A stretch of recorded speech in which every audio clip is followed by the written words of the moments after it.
Bonjour, bienvenue sur Téléchat. Aujourd'hui, on va parler de la dernière vidéo du Foilier qui commente sur une vidéo de Stéphane Edouard. C'est Inception. Je vais faire cette vidéo parce que honnêtement, je suis le Foilier depuis un certain temps.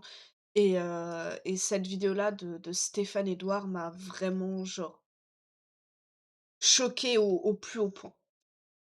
Sans plus tergiverser, on va commencer. On va, juste aller à 15 secondes car il y a une petite annonce assez J'ai intéressante. quand même voilà, un truc assez important à faire, je Voilà. vous l'annonce tout de suite. Guettez les réseaux sociaux dans les prochains jours, on va se retrouver. On va se retrouver ensemble en live, ce sera soit sur YouTube, soit sur Twitch, je verrai. Toutes les personnes qui m'ont dit jusque-là souhaiter participer au fait que la chaîne de Stéphane Edouard sur YouTube elle soit enfin fermée, définitivement, vous pourrez me rejoindre. On va faire ça en live et dans le chat, en fait, je répartirai le travail aux personnes qui acceptent de travailler. En l'occurrence, ce sera chacune regardera une vidéo de Stéphane Edouard et notera les timecodes des propos problématiques, que ce soit des propos sexistes, des propos misogynes, la négation du viol, de la culture. Je suis pas le genre de personne qui est pour le cancel. Enfin, la cancel culture, c'est pas quelque chose de bien, mais Stéphane Edouard tient des propos, comme on va le voir, aujourd'hui et comme vous le savez sûrement déjà, assez extrêmes, assez dangereux pour la société, pour les femmes, pour les gens, pour les hommes qui pourraient écouter, qui sont perdus et qui pourraient penser que c'est un modèle à suivre. Bon, on va commencer dans le vif du sujet au moment où il commence à réagir à la vidéo. Aujourd'hui, nous lisons J'ai voulu laisser une deuxième chance à mon agresseur et ça s'est mal passé. Oui, oui, vous avez bien compris. C'est la convergence de deux concepts, le concept de l'agression sexuelle et le concept de l'infirmière qui veut toujours sauver les gens. Premièrement, l'agression sexuelle, c'est pas un concept, c'est quelque chose qui se produit en France. On estime qu'il y aurait au minimum 250 000 agressions sexuelles ou viols, c'est pas un concept. Et puis le rôle de l'infirmière, en fait, c'est pas la faute. Je trouve que le fait qu'il comme l'a souligné le Foilier, le fait qu'ils disent que le viol est un concept est quelque chose qui honnêtement en fait, ils jouent avec les mots. Ils ne nient pas réellement texto, le viol, les agressions en disant, «Oui, non mais, ah ça n'existe pas». Il dit que c'est un concept qui peut laisser libre à plusieurs interprétations, en fait. Et ouais, je suis, ça va pas être une vidéo forcément, très joyeuse, ni où je vais forcément, savoir réagir correctement car ouais, ça me choque, en fait. Ça me choque énormément. Faute des femmes, quand elles retournent dans une relation conflictuelle, quand elles retournent dans une relation avec un pervers, et qu'on détricote cette relation, on s'aperçoit en fait que le pervers a mis en place toute une série de choses pour rabaisser la confiance de la femme, de sorte à ce qu'elle ait l'impression qu'elle ne puisse pas vivre sans l'autre. Et en fait, Ça, c'est quelque chose que j'ai déjà vu auprès de proches qui sont toujours dans des relations, abusives, pas forcément, bref, juste dans des relations abusives. Souvent, en fait, il y a une, emprise sur ces gens-là. C'est comment dire? Tu es dans une relation où quand tu as l'impression que l'autre n'est pas là ou ce genre de choses, tu te sens mal, tu te sens pas bien et tu as l'impression que tu as besoin de cette personne pour vivre, de cette personne juste pour être là, pour exister, pour être, voilà. Sauf que c'est pas le cas et souvent, quand tu as des relations qui sont toxiques comme ça, ce genre de choses, en tout cas, d'expérience, souvent ces personnes-là utilisent justement la relation pour maintenir la personne, sous leur joug. J'ai déjà vu des gens qui essayaient de discuter, enfin de faire valoir leurs droits, de juste, genre, pendant une dispute, donner son avis et la personne en face qui refusait d'écouter l'autre et qui finissait juste par, balancer le petit, ultimatum, «Ouais, non, mais je vais te quitter si tu continues comme ça», tu vois? Encore une fois, c'est pas une chose, qui m'est arrivée. C'est quelque chose que j'ai pu voir, chez des personnes que j'ai côtoyées, souvent les agresseurs, les gens violents utilisent cette relation pour avoir un pouvoir sur, sur les gens, en fait. Parce que quand tu es dans une relation comme ça, toxique, sous emprise de la personne, tu as investi du temps, tu as investi des sentiments dans cette personne. C'est pas facile de sortir de là, c'est pas facile de se dire: «Ouais, bon, bah, s'il me quitte, ce sera le meilleur jour de ma vie», tu vois? Enfin, déjà, il y a déjà un couac ici. 5 minutes, il y avait un truc intéressant qui était dit. Mentalement, tu mets les soirées du jeudi au Donc, oui, là, il est en train de décrire, de lire le témoignage de la femme, donc décrire, l'agression, qu'elle a subie. dimanche, sans beaucoup dormir, l'esprit imbibé d'alcool. Donc toujours déculpabilisation et déresponsabilisation. Et là, il vient de mettre la faute sur la femme. Et il vient de dire que, oh, si t'es fatigué, si tu bu de l'alcool, si tu te fais violer, c'est de ta faute. C'est comme les gens qui disent, «Ouais, tu pas qu'à t'habiller comme ça. Bah, la mini-jupe, hein, tu l'as un peu cherchée». C'est arriériste, c'est horrible. Bref, continue. J'étais bourré, donc mon discernement était altéré. Je ne dormais pas, donc mon discernement était altéré. Il faisait chaud, donc mon discernement était altéré. Eh ben, ça va vous paraître surprenant, hein, Stéphane Edouard, mais article 222-24 du Code pénal, il stipule la consommation d'alcool de la victime ou de l'agresseur constitue une circonstance aggravante du viol.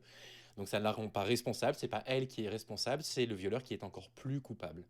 Bon, Bah, oui, il a complètement raison à ce niveau-là. Quand tu c'est comme si, en fait, tu buvais un verre, tu étais tranquille, tu étais avec des gens, des trucs ou quoi. Si on veut même faire un homme de paille, c'est comme si on droguait le verre d'une meuf. Bah, si elle était sous emprise, de la drogue, bah, c'est de sa faute, c'est parce qu'elle a pas fait attention à son verre. Mais j'en suis sûre, c'est un truc qu'il a pu déjà sortir. J'en suis sûre, des gens pensent ça. Oh mon Dieu. Oh, je vais essayer de pas trop y penser. Je vais essayer de pas trop y penser. bah, à un moment, prends soin de toi, ma grande. Enfin, protège-toi, quoi. J'étais J'avais oublié qu'il avait dit ça. sorti avec des amis, hein, évidemment. Bon. C'est à elle de se protéger, hein, d'accord, hein. C'est pas au violeur de ne pas violer, hein. Parce que pour lui, il n'y a pas de responsabilité du viol dans ce qu'il va dire, hein. Accrochez-vous, hein, accrochez-vous parce que les propos qu'il tient sont extrêmement choquants. Je préfère faire le trigger warning maintenant. C'est pas à elle de se protéger, c'est aux hommes de pas violer. Et j'avais Et c'est dur, c'est dur, c'est dur. Continuons. 7 minutes 10, C'est 7 dingue. minutes 12. C'est dingue. Sa première réaction, c'est de se marrer. On comprend que c'est le début de Donc, l'agression sexuelle. on va revenir un peu en arrière. Je suis un peu allée trop en avant. My bad. Schiappa, elle écrit des romans érotiques.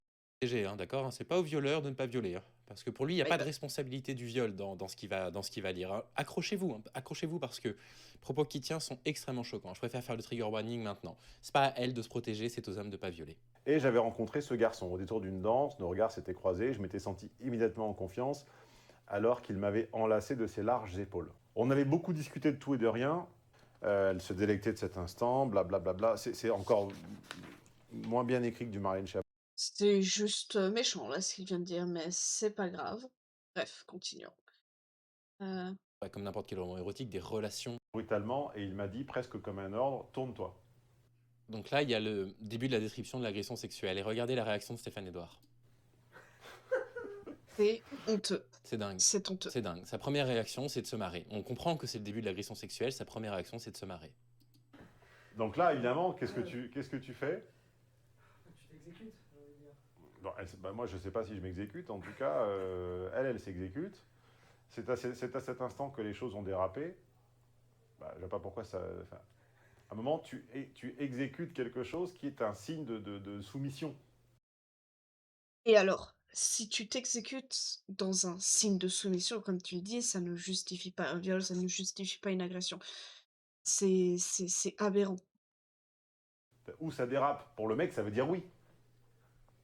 Sans me demander. Voilà, c'est toute sa notion du consentement. Voilà, c'est-à-dire que juste dire à une femme de se retourner, on pourrait lui demander de se retourner pour la prendre dans nos bras, pour l'embrasser dans le cou, j'en sais rien. Lui, elle s'est retournée, c'est un signe de soumission. Sous-entendu, ce qui va lui arriver, c'est de sa faute. Parce qu'elle s'est retournée. Et qu'elle aurait dû se méfier, qu'elle aurait dû se douter d'eux. C'est ignoble. Mon avis, il a passé sa main dans mes sous-vêtements. Bah si, il t'a demandé ton avis.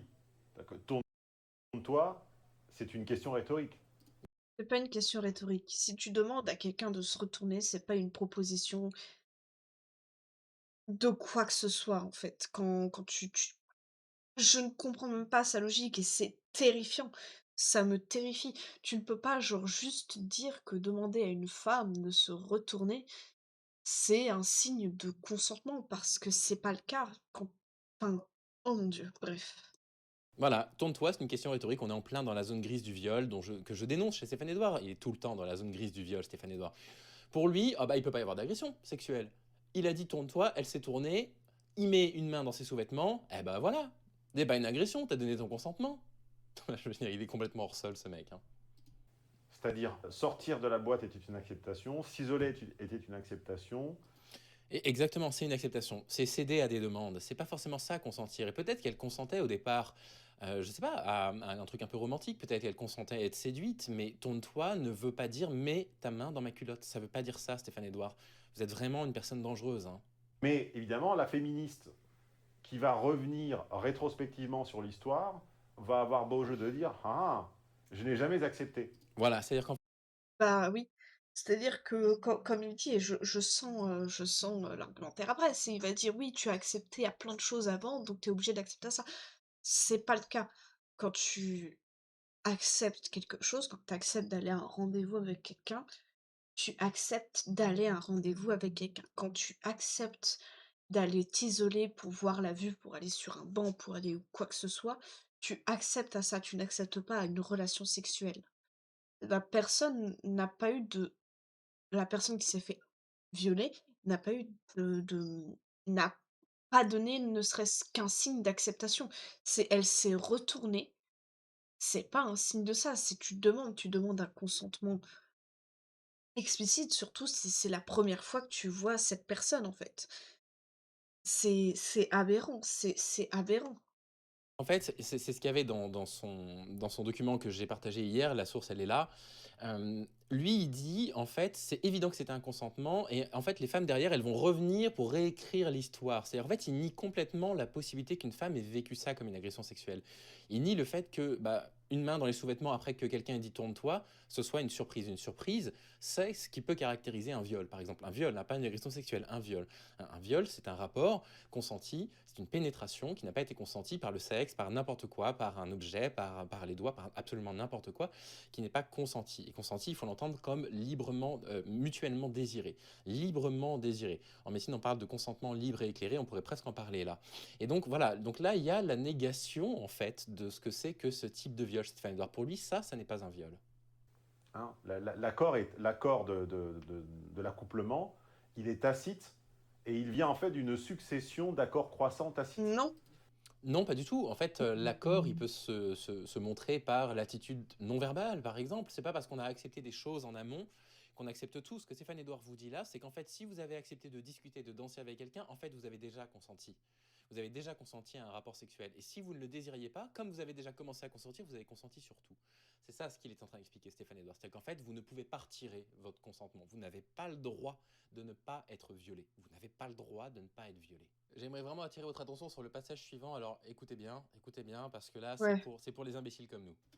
Je suis pour l'intelligence et je développe l'intelligence des gens. Donc.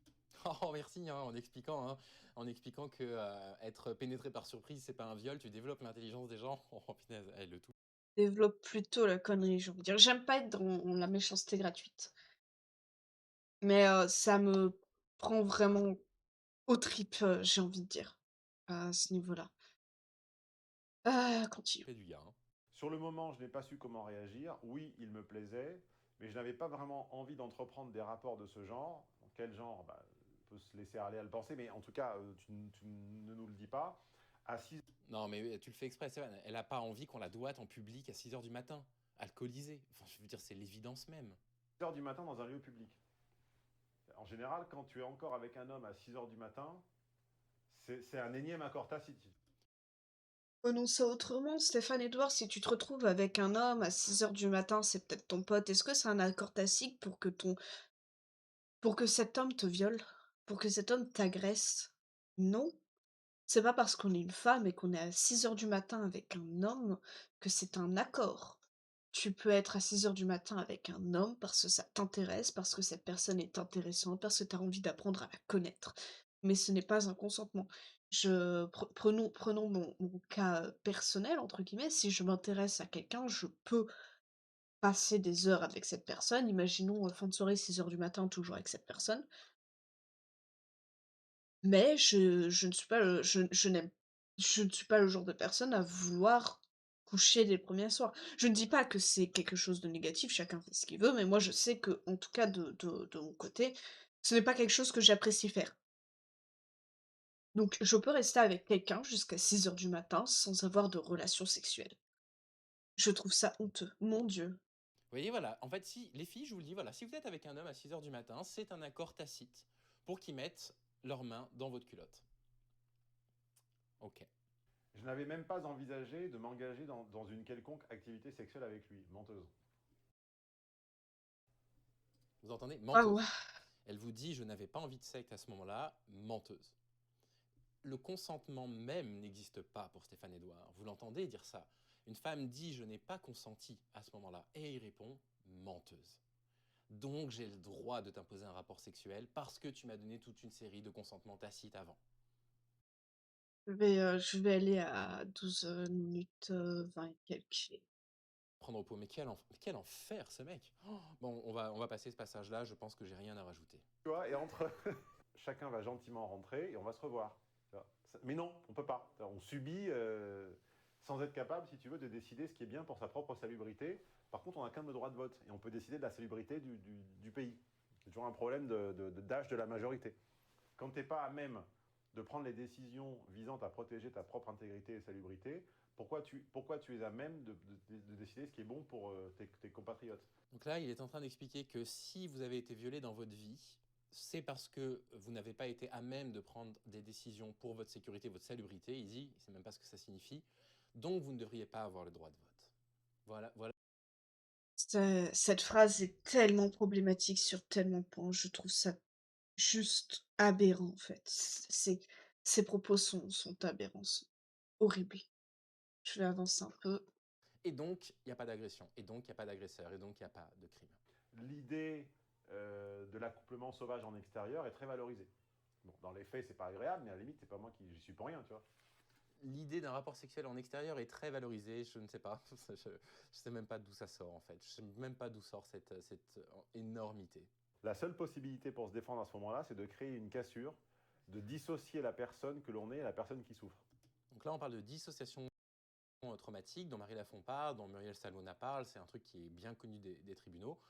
La dissociation traumatique, c'est quoi? Vous subissez un traumatisme et la seule façon d'y survivre, en fait, c'est de créer une dissociation pour que vous ayez l'impression qu'en fait, ce n'est pas à vous qu'est arrivé ce qui est arrivé. Et regardez comment il comprend ce que c'est que la dissociation. Vous allez voir, c'est triste. Parfois, quand il dit des choses bêtes à manger du foin comme ça, c'est vraiment triste. Donc dissocier la personne que l'on est et la personne qui souffre, ça veut dire que avec ce précepte-là, je peux t'escroquer d'une façon ou d'une autre. Pourquoi? Parce que quand je l'ai fait, c'est pas moi. Tu comprends?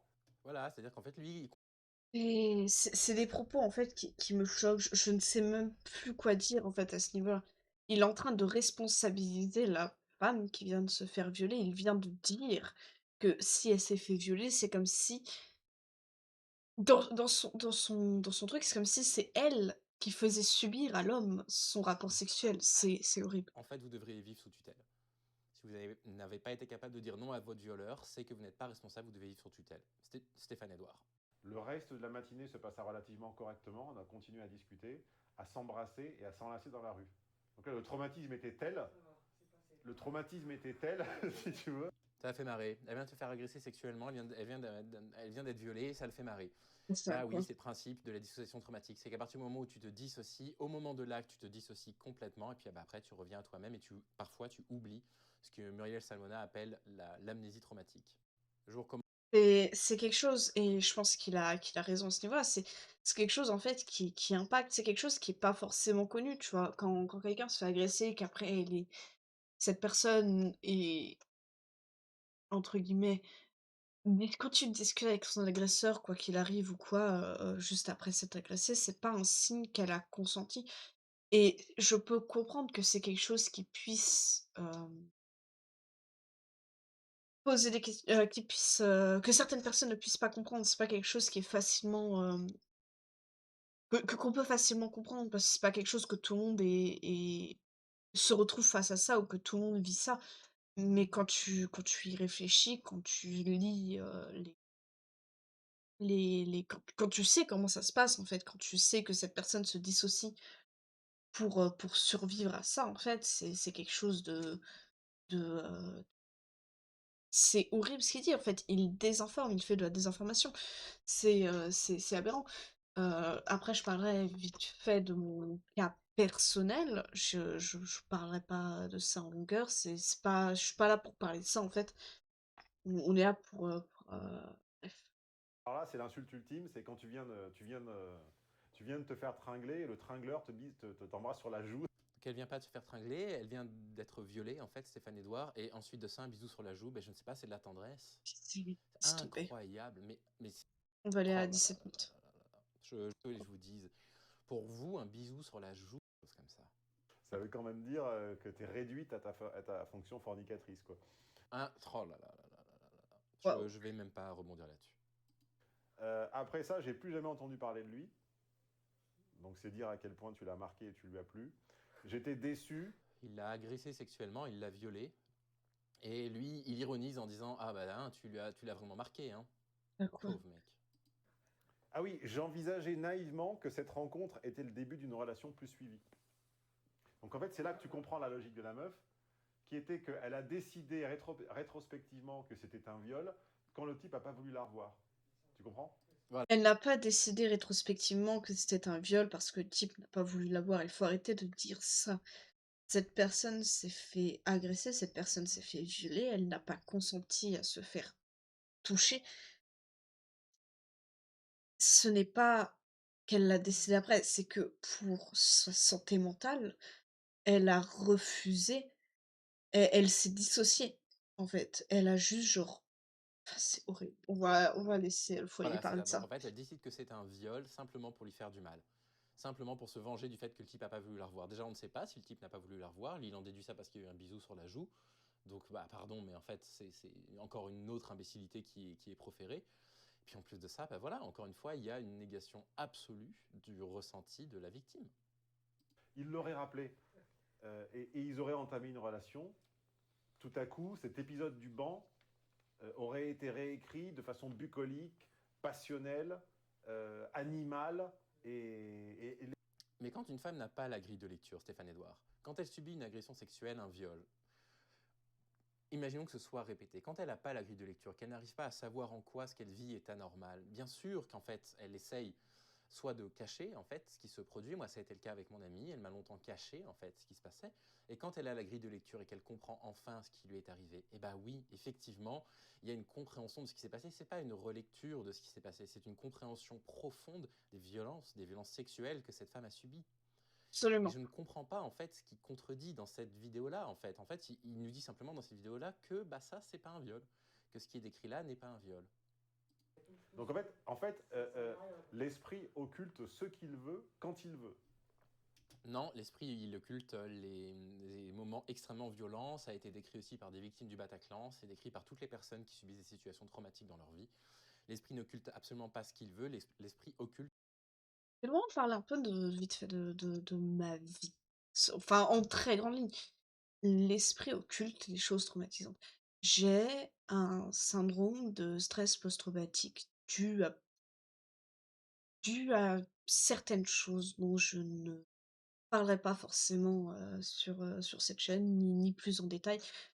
Mais j'ai eu un syndrome de stress post-traumatique. Pas parce que, ouais, ce qui m'est arrivé est horrible. C'était une situation dans laquelle j'étais qui était très négative pour moi, qui m'a traumatisée. Mais ça m'est tombé dessus il y a 3 ans, je crois, 3 4 ans. C'est une situation que je vivais depuis que j'étais très jeune. Je m'en rappelais pas. Pour moi, c'était, tout ce qui était, de plus normal, tout ce qui était, ouais, c'était normal, quoi. C'était la vie, c'était normal, c'était comme ça que ça se passait. On est venu me voir un jour et on m'a dit: «Non, ce que tu vis n'est pas normal».